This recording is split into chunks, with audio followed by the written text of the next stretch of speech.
Well, Ginebra tsaka Meralco, no, game 2 ng PBA semis. No, na game 7 din kagaya ng Rain or Shine at saka SMB. Well, yung nangyari naman dito sa series na to, Meralco adjusted. Ano, nag-adjust sila, dumipensa sila, they play aggressive defense. They quicken the pace, puro yung pass break points sila mataas at saka all high percentage shots. No, saan ka nakakita si Alain Maligsi sa highlights, walang 3-point shot si Alain. Kung hindi 3-point play na old fashioned way, yung jump shot ni Alain Maligsi is mid-range. Karamihan puro drive. So it tells one thing na mapapwersa yung Ginebra na mag-foul.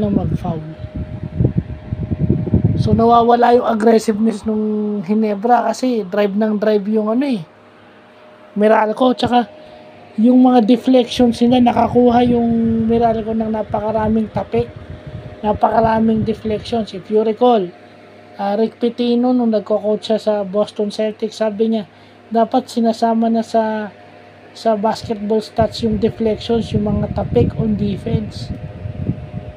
Kasi pag nade-deflect mo yung bola, it's either ma-steal mo or nasisira mo yung rhythm o yung flow ng opensa ng kalaban.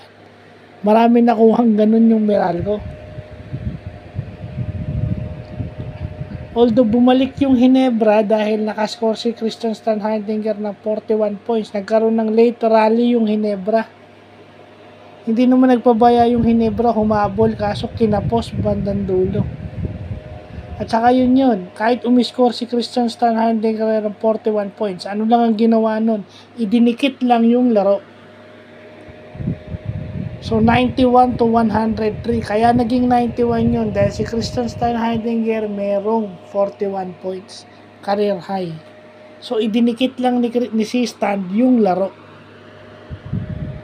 Definitely pag 41 points panalo yung Ginebra, di ba? Pero talagang kinapos na sa bandang dulo kasi takbo yung hinapo na rin o napagod na rin tong Ginebra kakahabol sa Meralco ng katatakbo nito.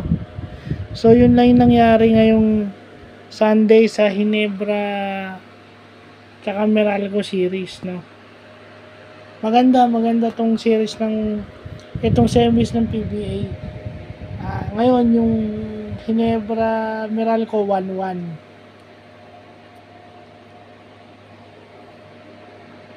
So, tingnan na lang natin ano magiging adjustment ni Tim Cone dito. Yung transition defense ng Ginebra, yung sprinting back on defense nila medyo absent o missing in action. So, yun lang po.